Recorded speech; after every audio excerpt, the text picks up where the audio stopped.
افتخار چودھری اور قاضی فائز عیسیٰ پاکستان کے نظام عدل کو جس دہانے پر لے آئے ہیں، شاید اس تباہی کے کانٹے چنتے چنتے کئی دہائیاں گزر جائیں گی۔ کہا جاتا ہے کہ یونان کے عظیم شہنشاہ لیونڈس کے سامنے جب ایک بے ایمان جج کو پیش کیا گیا، اس نے اس کی زندہ کھال اتارنے کا حکم دے دیا۔ جج کی کھال اتارنے کے بعد اس میں بھوسا بھروا کر اس کو یونان میں لٹکا دیا گیا۔ کہا جاتا ہے کہ اس واقعے کے 100 سال بعد تک یونان میں کوئی بے ایمان جج پیدا نہ ہوا۔ آج پاکستان کے تڑپتے بلکتے مسائل ریزہ ریزہ ہوئے نظام انصاف کی داستان سنا رہے ہیں۔ کہانی کچھ اس طرح ہے کہ قاضی فائز عیسیٰ نے 30 جنوری 1985 میں بلوچستان ہائی کورٹ سے اپنے کیریئر کا آغاز کیا۔ موصوف شروع ہی سے لوگوں کو لوٹنے میں مشہور تھے۔ جو کوئی ایک بار ان کے پاس اپنا مقدمہ لے کر آتا، پھر ایسی تاریخ پر تاریخ کی کہانی شروع ہوتی کہ سائل کی جائیدادیں بک جاتی مگر قاضی صاحب کا کیس ختم نہ ہوتا۔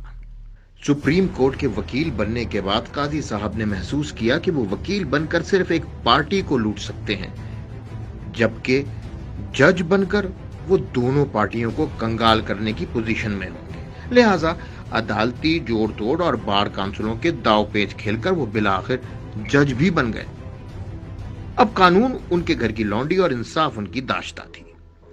ملک بھر کے چور چکے قبضہ مافیا رات کی تاریکی میں نوٹوں کے بریف کیس بھر کر ان کے پاس لاتے اور اپنے من پسند فیصلے کرواتے۔ مگر یہاں ایک مشکل تھی، اور وہ مشکل یہ تھی کہ اس بے پناہ دولت کو چھپایا کدھر جائے۔ جسٹس قاضی فائز عیسیٰ نے لندن میں اپنی بیگم سرینا عیسیٰ کے نام پر مہنگے فلیٹس خریدنے شروع کیے۔ جسٹس فائز عیسیٰ جب FBI کے ریڈار پر آئے اور ان سے ان کے لندن فلیٹس کا حساب مانگا گیا تو موصوف نے اپنے ساتھی ججوں کے ساتھ مل کے ایسا قانون بنا دیا کہ کوئی بھی جج کی کسی فیملی ممبر سے اس کی دولت کا حساب ہی نہیں مانگ سکتا۔ واہ جناب!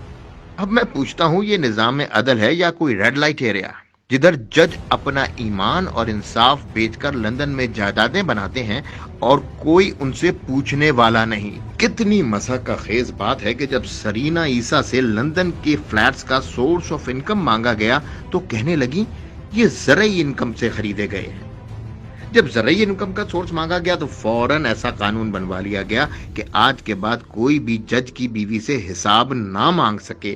کیا یہی وہ پاکستان ہے جو قائد اعظم بنانا چاہتے تھے؟ مسلمان مصیبت میں گھبرایا نہیں کرتا۔